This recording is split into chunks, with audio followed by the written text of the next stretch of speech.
Hello, nitwa Ngirimana Jean de Dieu, muri mwangiye kubaganiriza urugero rwanjye rwo gukora ibintu bigendanye na programming cyangwa se gukodinga. Programming ni iki? Gukodinga ni iki? Ntekereza ko abantu bose bazi ikintu bita computer programs cyangwa se porogaramu za computer. Zishobora kuba porogaramu ukoresha muri telefone yawe, zishobora kuba porogaramu ukoresha muri laptop, zishobora kuba porogaramu ukoresha muri tablet, muri iPad. Ziriya porogaramu zose zubakwa n'abantu bazi icyo bita gukodinga, bazi icyo bita programming, bazi izo bita programming language cyangwa se indimi zishobora guha amabwiriza computer y'ibyo igomba gukora, cyangwa se zishobora guha amabwiriza machine cyangwa se computer, reka tubyite gutyo, icyo zigomba gukora. Abo bantu rero bazi kwandika izo code nibo bita ba programa cyangwa se nibo bakora ibintu bya programming. Rero nanjye ngiye kubabwira urugendo uko umuntu w'umusivo engineer yisanze uyu munsi ashobora gukora ibintu bigendanye na programming. Urugendo rwanjye rwatangiye mfite igitekerezo cyo gukora website. Nagize igitekerezo cyo gukora website giturutse ku bumenyi nari mfite mu bintu bigendanye no gukoresha computer programs. Urumva bijya kuba related. Nenze gukoresha computer programs mu bintu bigendanye na design, ibyo nkoresha muri civil engineering. Hanyuma kandi nkabona abantu benshi bafite imbogamizi mu kubyiga no kubimenya. Ndaje ndavuga nti ni gute natangira gufasha abantu, kuko ngiye muri kamere yanjye nkunda gufasha abantu cyane cyane ku bumenyi. Ibintu nzi nkumva nshaka ko n'abandi babimenya. Ibi ni ibintu nakoze kuva kera, nkafasha abantu ku bintu nzi. Muri make ikintu nzi banumva n'undi muntu yakimenya. Hanyuma rero ndangije abandi ni gute nafasha abantu kuba babimenya, kuko hari abana twiganye bampamagaraga ibintu twigisha ukuntu babikora, nkagerageza gushaka kubigisha ariko bikangora. Ndangije ngira igitekerezo cyo kuvuga ngo ese nta kuntu nakubaka porogaramu cyangwa se nkubaka website iyo nzashyiraho amasomo akajya kuri internet, noneho umuntu akajya abasha kuyasanga kuri internet, nkamuha access ubundi akiga. Ibyo bikanduhura njyewe ubwanjye kwirirwa urumva nirukanka nsanga abantu ngo ngiye kubigisha, kandi n'uwo muntu bikamuruhura aho kugira ngo azansanga cyangwa se asange nta mwanya mfite, cyangwa se njye nsange nta mwanya mfite, nsanga ko twembi byadusavinga bikadufasha. Ndangije rero ngira icyo gitekerezo, nyine cyo kubaka website. Kandi uretse n'iyo website numvaga mfite n'izindi website nakubaka. Kubera ko nkora ibintu by'ivugabutumwa iyo ntari mu kazi, natekereje ko nshobora no gukoresha technology mu kubwiriza ubutumwa mu buryo butandukanye, nkubaka nawe nka website ziriho ibintu bigendanye n'ivugabutumwa, kubwira abantu ubutumwa bwiza. Ibyo byose bikanguma, numva bikunza mu bitekerezo. Urumva muri njye niyumvamo ko mfite ikintu cyitwa ngo gukora website. Nakoze research nsanga ko ushobora kubaka website bitagombeye kuzi gukodinga. Ibyo urumva narabishimye cyane. Kubera iki? Kubera ko gukodinga ni ibintu narabitinyaga ndetse mbyanga urunuka. Byagenze gute? Igihe twajyaga muri kaminuza, turi muri kaminuza mu wa mbere, hari isomo twize bita ngo introduction to programming. Twagiye kuryiga, ariko iryo somo abo twiganaga twese nanjye ndimo twasoje nta kintu twumva, tubitinya. Ntababeshye njye ubwanjye mbihereye ubuhamya, nta nubwo nzi n'ukuntu naryimutsemo. Ushobora usanga mwarimu yaraduha amanota y'ubuntu tukimuka. Icyo gihe rero, guhera icyo gihe natinye ikintu bita programming, natinye ikintu cyitwa gukodinga. Iyo wabivugaga numvaga uri kuvuga ururimi rw'amahanga. Ndangije ndabireka, ndavuga nti no gukodinga byo sinshobora kubikora. Ariko noneho nkeneye website, kandi icyo nabashije kumenya nuko kugira ngo ubone website hagomba kubaho umuntu wubaka nyine iyo website akoresheje gukodinga. Ndangije ubwo icyo cyo kivuye mu nzira, sinashoboraga kwiga gukodinga, sinabishoboraga. Ndangije ariko ngira amahirwe nsanga ko hari izindi platform abantu baba barakodinze bakubaka, ariko izo platform zikaba zagufasha kubaka website yawe wowe utazi gukodinga. Ibyo rero nibyo nahisemo. Mpita mfata programu bita WordPress cyangwa se platform bita WordPress, ndagenda developing application, nishyura ibikenewe, ama plugins, nishyura ama themes, ndangije nubaka website. Kwiga WordPress ntabwo ari ikintu kigoye. WordPress ushobora no kuyiga mu kwezi kumwe, amezi abiri ushobora kumeje kuyimenya, kuko nta gukodinga kurimo, ni ukukwigisha ukuntu urakoresha iyo platform. Website narayubatse icyo gihe nyita level up skills. Abantu bajyaho baratangira bariga, mu by'ukuri ibyo nashakaga bigerwaho. Abantu bariga, abantu nkabaha access bakiga ntabizi, igihe ntazi ngiye nkaba nshobora kujyamo mo imbere nka turakinga nkamenya bari kwiga, nkamenya aho bageze, ibintu nk'ibyo numva ndabikunze. Ariko ikibazo nasanze WordPress ifite na platform zimeze nkayo ni ikintu bita customization, ni ukuvuga ngo na freedom. Ntabwo biguhereza freedom, uba ugomba gukoresha ibintu undi muntu yanditse, ukabikoresha uko yabyanditse, nta kintu urabihinduraho, ni uko nguko bimeze. Ibyo rero nkabyanga cyane. Urumva njyewe no muri engineering nkora ibintu bya design. Urumva umuntu w'umudesigner ni umuntu utekereza agakora ibintu. Ntabwo umudesigner ashimishwa no gukoresha ibintu undi muntu yubatse. Sinzi naho icyo kintu muri kucyumva. Kuko uba ukeneye, hari igihe ukenera guhindura akantu hariya, ukenera guhindura kandi hariya. Iyo rero udafite iyo freedom yo kuba wabihindura, ntabwo bishobora kukunezeza. Ndangije hari nk'ibintu byinshi nakeneraga guhindura aho ngaho muri iyo platform, ariko nkaba ntabihindura kuko platform ntabwo ari yanjye. Ibyo ndi gukoresha n'undi muntu wabikodinze, njye sinzi gukodinga. Ibyo bintu bimbera imbogamizi ku buryo nahise ngira ikindi gitekerezo. Ndavuga nti ahari watekereza ku kintu cyitwa gukodinga, kuko numva website yo nyikunze cyane, kandi nkabona end responsibility y'ibindi bintu byinshi nakora ndamutse nshobora kubaka website. Ndangije niha challenge, mva muri bwa bwoba, nikuramo bwa bwoba. Nge rero njya mfata igihe nkajya kuri internet nkakurikira abantu b'ingirakamaro. Nkaho nagendaga nkurikira abantu bafite success mu bintu bigendanye na programming na software, nkabona abo bantu baranyiinspiringa. Bamwe bakagutinyura bakabati wabishobora, birashoboka. Nabitangiye ntarize muri kaminuza ngo mbyige, ariko ubu ngubu nkorera amafaranga menshi. Noneho hari n'umwana twakoranaga naranamushimiye cyane, nawe yaranyikuraje cyane. Aranje arambwira ati ukunda ibintu bya technology, ni impano yawe. Kuko ibintu bya technology byo ni impano yanjye. Guhera ndi mutoya nkunda computer pe, ndayikunda cyane.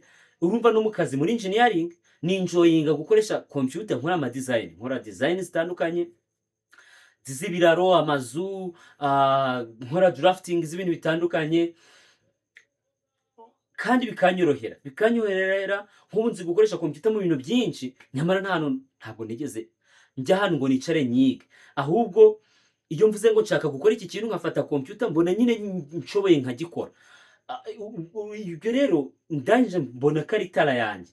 Nibutse ukuntu abanimateri bankubitaga bakamfukamisha, nagiye kureba computer muri computer lab, kuyireba gusa, ariko bakamfukamisha ko nkumva I can't give up, nkumva nshaka kongera gusubirayo. Igihe nemeje kugera muri kaminuza, umubyeyi wanjye nguriye computer, narabikunze cyane. Natangiye nyikoresha, numva ndayikunze. Sometimes nkayikoresha n'ibintu bitagira umumaro, nkareba ibintu byinshi bimwe bitagira umumaro, ariko ya passion ihari. Ndangije rero umwana arambwira ati kuva ukunda ibintu bya computer technology ukabikunda, ibi bintu nabyo ushobora kuzabyumva.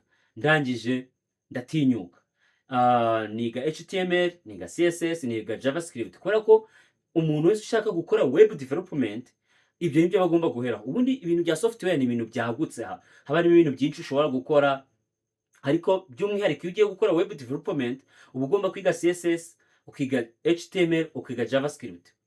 HTML na CSS zo ntabwo ari programming language, ni ibintu bifasha just mu gukora ibintu bitandukanye, nta n'umuntu wananirwa kubyiga. Ariko ikintu bita JavaScript, iyo ni programming language nyine ikoreshwa mu kubaka website. Ndangije mfata isomo ryakombayiningaga ibyo bintu byose. Ndangije ndatangira nyine niga gukodinga HTML na CSS, numva biranyoroheye. Ariko ngeze kuri JavaScript nyuma y'amezi 6 ndaparika, birananira. Urumva nabyigaga mfite akazi, ku kazi mfite n'imirimo y'ubuyobozi, hari timu y'abantu nyobora, mfite umuryango, kuko urumva nabyigaga nkuze, maze imyaka 7 nkora, mfite umuryango, mfite umugore, mfite abana. Ibyo byose rero bigahurirana, byakubitaho ko n'ibintu ntari kubyumva, ibintu birangije birananira. Ntaho nakubesha, byarananiye. Nyuma y'amezi 6 ndagivinga. Haciye amezi 3 nanone numva ntabwo nyuzwe. Urumva ndacyakeneye website, kandi ntabwo nibuze kubwira undi muntu ngo ayinyubakiye, kuyubaka birahenda. kugira ngo mbwire umuntu ayinyubakire no kuyimaintaininga it's a cost, bisaba cost yo hejuru, kandi njye sinashobora kuyitanga. Ndangije nongera kwihinda challenge, ndavuga nti reka noneho mfate amasomo nyagure kuri Udemy cyangwa se ndebe ibishoboka kuboneka by'ubuntu kuri YouTube n'ahandi, njyiga naba mbyumva cyangwa se ntabyumva. Ndatangira ndiga bingoye, urumva ntabyumva pe, duke ari two tujya mu bwonko. Finally JavaScript ndayirangiza amasaha 60 week ya video ziri recordings. Ngiye muri estimate nakoze nabonye ko video niba bara recordings amasaha 60 ubu ugomba gukuba 4 cyangwa se 5 igihe woza spending week ibyo bintu.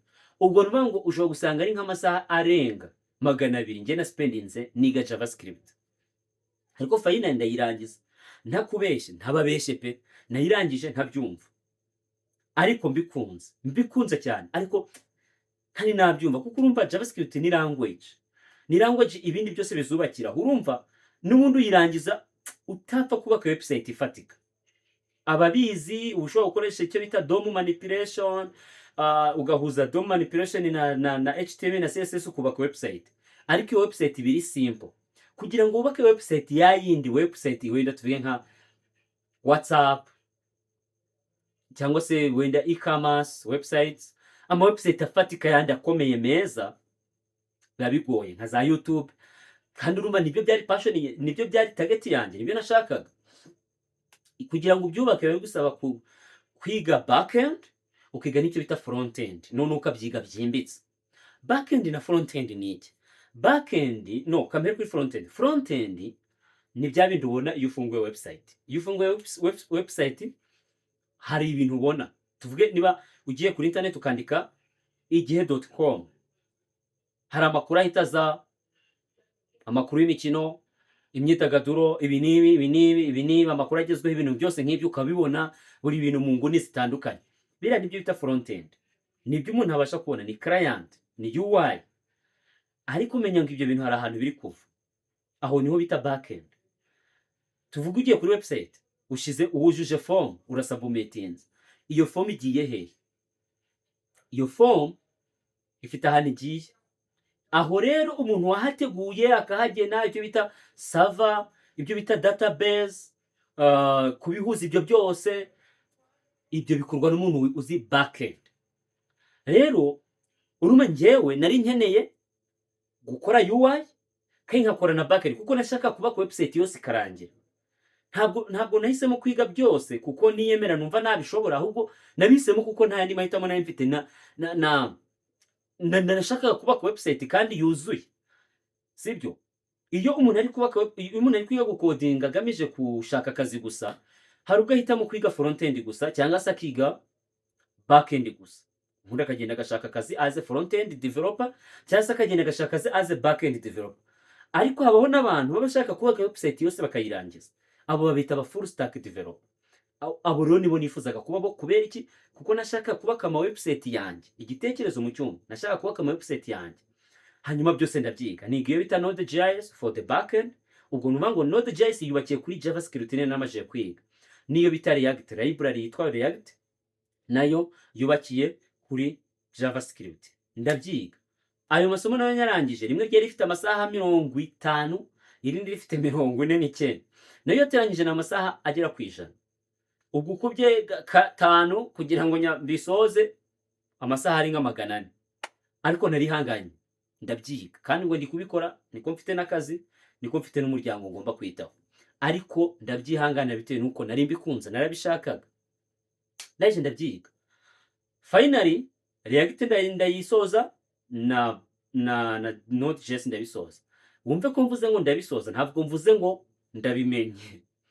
Urumva iyo usoje ibintu ndi muntu yateguye kukwigisha, ntabwo bisobanuye ko bimenye. Ikintu kigutangaza ujya kubaka bikakunanira, ujya kuba kugaburaho ihera, kandi amasomo warayakavarinze. Abamenta nakurikiraga, kuko ngira abantu b'abamenta nyine nkurikira kuri YouTube.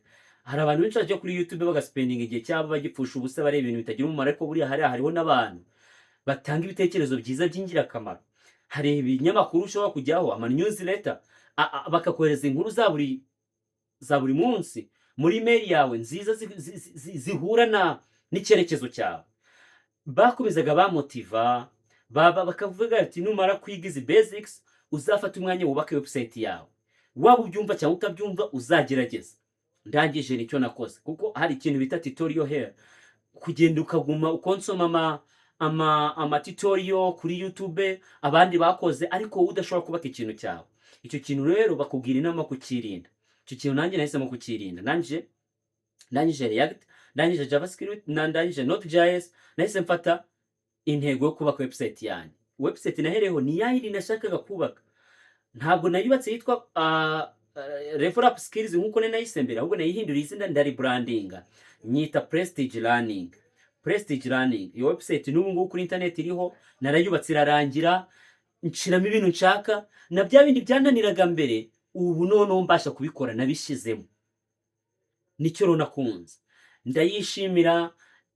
Website iva mu biganza byanjye, nyishyira hanze rwose, byose ndabikora nyishyira hanze. Website ubu n'ubu irahari, hariho abantu bari kwiga, n'undi wese ushaka kwiga araza akishyura akajyaho akiga. Iyo website irahari, kandi nimara gusoza amasomo yo gukodinga, kuko ndacyari kwiga gukodinga, nimara kuyasoza nzatangira nshyiraho n'andi masomo menshi, ndetse n'aya tekinoloji nzashyiraho ibintu byinshi uko nzagenda mbona umwanya. Website narayubatse irarangira, biranshimisha, nshiramo ibintu byose nshaka, maze mbona imbaraga. Bya bindi byose nigaga ntabyumva, byindi byose nigaga nkumva ndumva aho bihurira, ariko ntashobora, numva meze nkaho ntashobora kubihuza. Igihe natangiraga kubaka website yanjye, nahise ntangira kumva ibintu bitangiye kuva muri nge, ngenda menya ukuntu bihuza. Hanyuma ibintu rwose website ndayubaka irarangira, ndavuga nti ndayironcinze nyishyira hanze. Nyuma yaho nahise ntangira indi website, yo ni y'ibintu bya Bibiliya, yitwa Kwiga Bibiliya. Nayo ushobora kujya kuri internet, ntabwo nayironcinga kuko hari utuntu nkiri gushyiramo, ariko iri kuri internet. Kwiga Bibiliya ushobora kwandika kwigabibiliya.com, kwigabibiliya bifatanye.com, nayo wayisura irahari. Ntabwo igihe cyo kwironcinga kirajya, ariko irahari kuko imeze nkaho yuzuye, kuko ku kigero cya 90 iruzuye. Niho igeze, nyishyira hanze. Nyuma yaho hari n'utundi tuproje twinshi nagiye nkora tw'utudemo, tumwe abarimu nyine banyigishaga bagendaga bamfasha banyigishirizaho, natwo turahari. Hanyuma naje vuba hanshize hanze indi website yitwa Prestige Translate. Kora yuko mu bintu nkora bigendanye na bindi bitari bya business, ahubwo byivuga butumwa, njya nkora ibintu byo gutranslatinga inyandiko nzivana mu bitabo byacu by'itoro ryacu biri mu ndimi z'amahanga, nkabishyira mu Kinyarwanda just kugira ngo wenda nkuremo inspiration, ntanga ubutumwa bwiza. So hari rero kenshi nkenera gutranslatinga, nabikoraga n'umutwe nkumva biravunnye, ariko kuva AI yaza, AI yahinduye ibintu. AI, artificial intelligence, umuntu abasha gukora ibintu byinshi byamuvunaga, uyu munsi ubasha kubikora bikoroheye. Nafashe rero modo za AI nzikoresha kugira ngo njye nzikoresha translating. Mbonye bishoboka, ndavuga ni why kuki nta kubaka website iyo abantu noneho babishaka bashobora kujyaho bakayisura, hanyuma bakajya batranslating inyandiko zabo, kuko ari AI. Of course hari utuntu bashobora gukosora, ariko icyo nakunze nuko izi modo ziri advanced, zishurwa, zibasha kuguhereza ibintu byiza ku kigero gihanitse. Nk'izi bita thinking model, zino modo zitekereza, ewana ziragerageza kabisa, zikora nk'ibyo nje nakoze. Nk'iyo application nubatse yitwa Prestige Translate, narayiretinze, nagiye nyinyiha amatest, nkabona icyambere context iguha ari 100% correct, ariko none ku magambo ishobora gukora amakosa. Bityo rero nyiretinga nkayishyira ku kigero cya 95 cyangwa se 90, nuva ngo ishobora kugukorera akazi 90%, ubundi ugasigara uhanganye n'10%, ariko kugenda ukosora udukosa duke na duke ishobora gukora. Ndangije mbona ukuntu imfashije, ndangije ndayikora nyishyira hanze, nayo nyihereza abantu, nayo ubasha kuyibona. Link yayo ndibuze kuyishyiraho. Rero ubu so far mfite website zigera muri 3 ziri hanze, kandi zikoze neza, zisa neza inyuma, kandi na backend yazo imeze neza mu buryo buryoshye, kandi nkomeje kwiga kuko haracyari ibintu byinshi nkeneye kwiga. Ikindi kubera yuko nari nkeneye kubaka website zanjye, urumva ubundi kugira ngo website ijye hanze hakora nk'abadeveloper batatu. Hari umu front end, hari back end, hakaba n'uwo bita DevOps. DevOps icyo akora ni ikintu kudeployinga website, akayideployinga ikajya on the internet. Njye rero challenge nuko byose nagombaga kubyigisha kuko nashaka kubyikorera. Nkimara kumenya back end na front end, ubwo muri make nkimara kuba nakora ibintu bya full stack development, nahisemo no kushaka amakuru ku bintu bya DevOps kugira ngo nshobora nibura kudeployinga ama application yanjye. Niga ibyo bita server, niga Linux, kumenya kumanaginga ama server, ama Linux, niga CDN, niga domain, ibintu bijyana n'amadomain, HTTPS. Ibyo bintu byose ukabimenyaho amakuru kugira ngo umenye mu by'ukuri ibintu bigenda bihurira he, ibintu bimeze gute, ibyo bita proxy. Ibyo byose ukagenda ubihuza, ukabyiga. Niyo utabyigaho ngo ubyige bihambaye, ariko ukabigiraho amakuru ku buryo ubasha kudeployinga nibura application zoroheje zitarenze cyane, zidafite aba user wenda miliyoni 10, 20 gutyo, za zindi zitari zagera ku rwego ruhanitse. Ibyo byose rero narabyize just kuko nashakaga kubyikorera, niyo challenge nari mfite. Ibyo byose rero narabyize, ni nayo mpamvu kwiga bisa nk'ibyantwaye igihe kirekire, kuko urumva natangiye kwiga hashize imyaka 2 n'igice. Hafi 3 ndi kwiga ibi bintu. Mu by'ukuri iyo mfokasinga ku kintu kimwe nka backend, nari kukiga mu gihe kitarenze n'umwaka. Iyo mfokasinga kuri frontend, nari kukiga mu gihe kitarenze n'umwaka. Ariko kuko byose nsa nk'uwabifatiye hamwe, nkashaka kugira ngo mbyimbike mbe bisobanukirwe neza, niyo mpamvu byantwaye umwanya munini. N'uyu munsi nkaba ngifite ibyo ndi kwiga. Nyuma yo kumenya Node.js, nyuma yo kumenya React, nyuma yo kumenya JavaScript, hari n'ibindi nagiyemo niga nka Python, nayizeho ariko sinayisoza, ndayireka kuko nyine akazi kakomeje kunkanda. Nyine mbona nta mwanya mfite no kuba nari natangiye kubaka ama website yanjye. Urumva ndi kubaka ama website yanjye n'ubu ngubu hari ayo mfite ndi kubaka, ukabigerekaho ko hari ibintu nyiri kwiga, ukabigerekaho akazi, ukabigerekaho urugo, bihita bihinduka ibintu byinshi cyane. Python nayizeho, ariko ubu ngubu nahisemo kwiga Java wiyitiranya na JavaScript. Java iri ukwayo, hari JavaScript akabaho na Java. Nahisemo kwiga Java nkayimenya kuko Java ni language nziza. Naravuze nti nzasoza kwiga, nzavuga ko nsoje kwiga ari uko nzi gukoresha Java mu gukora backend. Nuvuga ngo ndashaka kumenya JavaScript, nkamenya na Java kuri backend, ubundi nkamenya JavaScript nanone kuri frontend. Hanyuma nkagira n'ubumenyi bwisumbuyeho kuri development, kuri DevOps cyangwa se kuri deployment. Ubundi nkasoza nkaba ngize bwa bumenyi nifuza kugira ngo nkore website zanjye. Vision mfite nuko mu gihe kizaza nshobora no kuzabishakamo amafaranga, mu buryo bumwe cyangwa ubundi. Nshobora kubikoramo freelancing, nshobora gushaka akazi mu makampani, nshobora kubaka ama website yanjye nkuko n'ubu ngubu natangiye kuyubaka. Nshobora no kubaka n'ama website yanjye nishyuza, nkorera ibintu bigiye bitandukanye. The sky is the limit. Ikindi, ntabwo nize web gusa, kuko nize na mobile development, ndetse nize n'utuntu duke kuri desktop development, gukora ama application yo muri computer nayo muri telefone.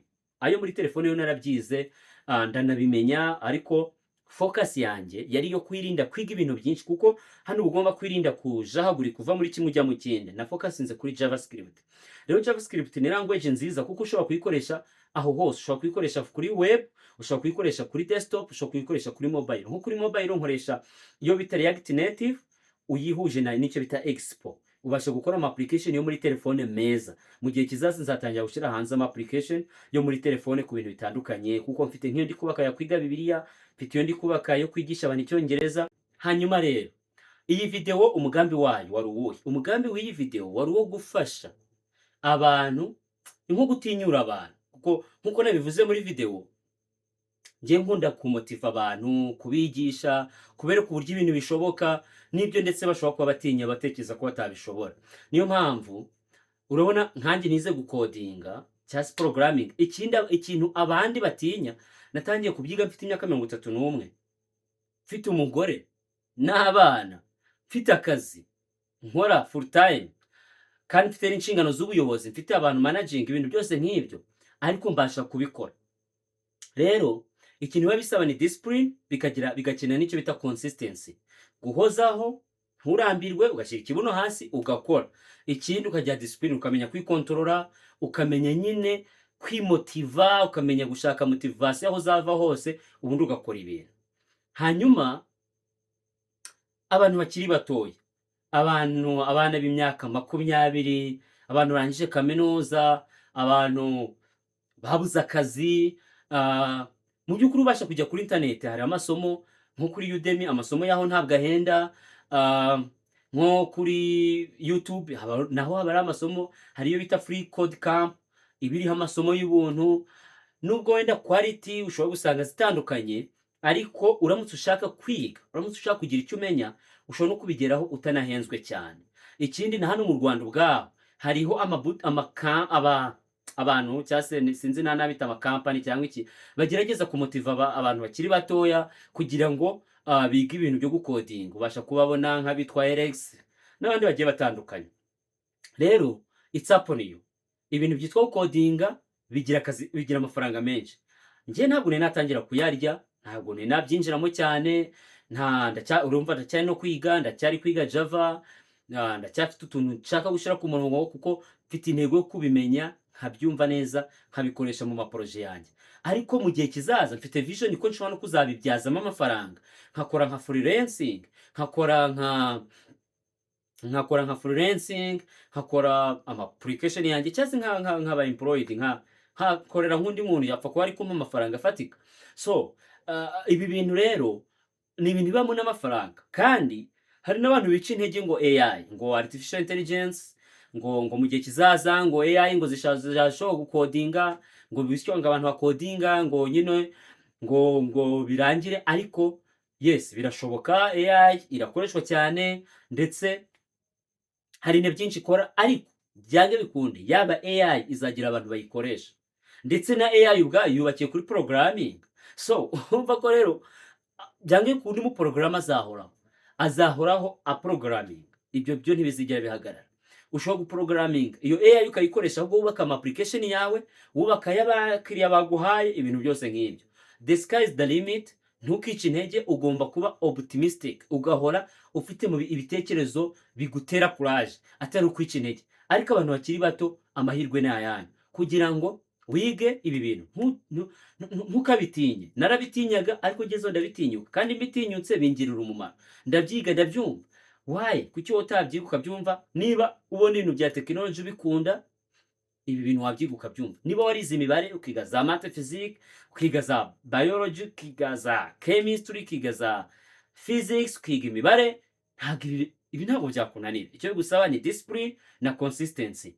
Iyo niyo nama yanjye. Icyo ngusaba nuko utacibwa intege n'indi mpamvu yari yose, ahubwo ugashyiramo umwete, ukagira consistency, ibi bintu uzabigeraho. Ikindi, iyi channel ureba iyi video, tuzakomeza gushyiraho n'izindi contents zimotiva abantu, icyo bita personal development, ziva kuri personal development, ndetse n'ibintu bigendanye na technology. Niyo mpamvu ushaka amakuru nk'ayo, ushaka ko tukubera umuntu w'umumenta ukuha amakuru, ugufasha ku bintu bigiye bitandukanye, ushobora gukora subscribe, hanyuma ukajya ubona ibyo ukeneye byakugira umumaro muri ubuzima. Ciao ciao, ukomeje kugira ubuzima bwiza, nicyo ngusabiye. Imana ikurinde.